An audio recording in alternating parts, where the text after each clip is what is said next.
కావాలనుకునే మీ కలని నిజం చేసుకోండి. ఆర్థిక స్థితికి అనుకూల పద్ధతిలో మామ్ IVF తో.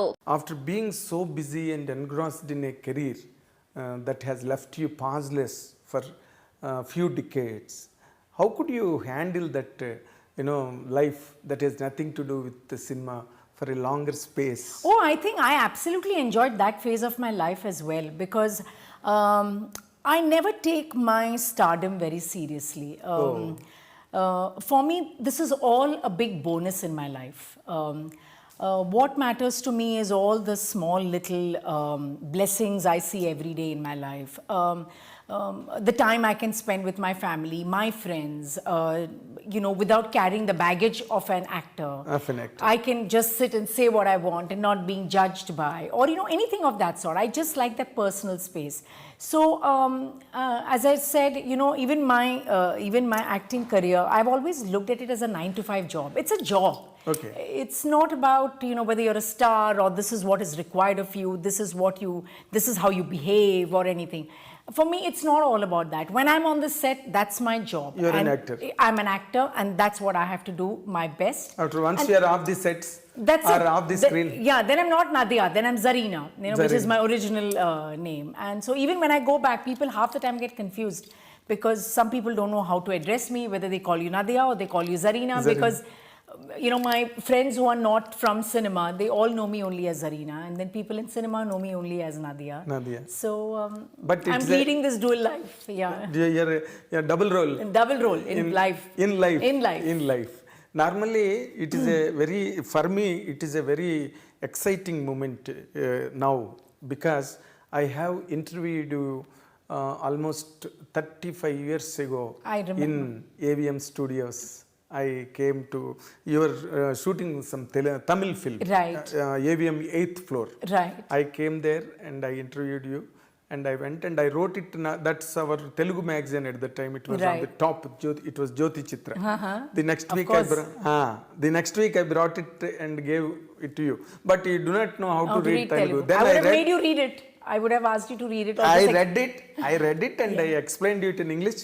Yeah. And you felt so happy for all the content, and you commented one thing, still I remember. Wow. You told me that I told you something and you have glorified and glamorized and put it in a right order without any confusion. Even sometimes I missed to tell you completely, you have filled the gap and completed it for a reader's. I agree. I'm sure I must have said it because sometimes you give interviews, and especially when it's print, on today even, with the power of editing, anything can be changed at any moment. But with print, what happens is, like, you have a one-on-one conversation, and sometimes the tone of the interview can completely change. Can be. And it loses its essence and it gets focused on something else. So I think that's what I must have noticed in your writing, is that, I must have said something which is probably I meant it from my heart, but I couldn't express it with words. And you probably you got it, and then you kind of put it in words beautifully. So thank you. After that incident, this is the next time, second time I am coming. So the next will be after another 35 years. It should not be. And I wanted to know, okay, you told that once you have left that film industry, and you went totally. I took a break, for 15 years. And completely you are occupied with your family life and home, organizing the home and all that. Did you choose any other special occupation, or what do you call, some avocation that kept you busy and occupied? Yeah, I think most of them know that I went to America after we got married. My husband was working there. So the first 3 months just took me time to kind of understand how life in America is, and but then my husband thought that, since I've been so busy, it would be nice for me to be a little occupied. So he considered whether you would like to do like kind of an associate degree, a 2-year course, which you kind of make new friends and yet you learn something different. And actually I did that, and I did that for 2 years. I worked very hard. I made it to the dean's list, as they say, which is like you graduate among the top 5 or whatever. And I don't think I've worked so hard in my entire school or college life.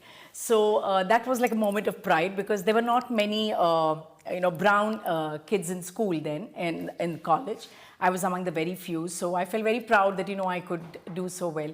So those were the things which I did, try to manage home and my studies, and my husband would help me out also because everything had to be done on the computer and you had to print out your papers, which I'm not used to typing. So, Before. after work, he would sit and, I would like write it down and he would type it out for me or make a few changes or whatever. And so that was a big help actually, big help. I made some friends in America and, locally Americans, and just understanding their culture. It was a lot of learning and I absolutely enjoyed it.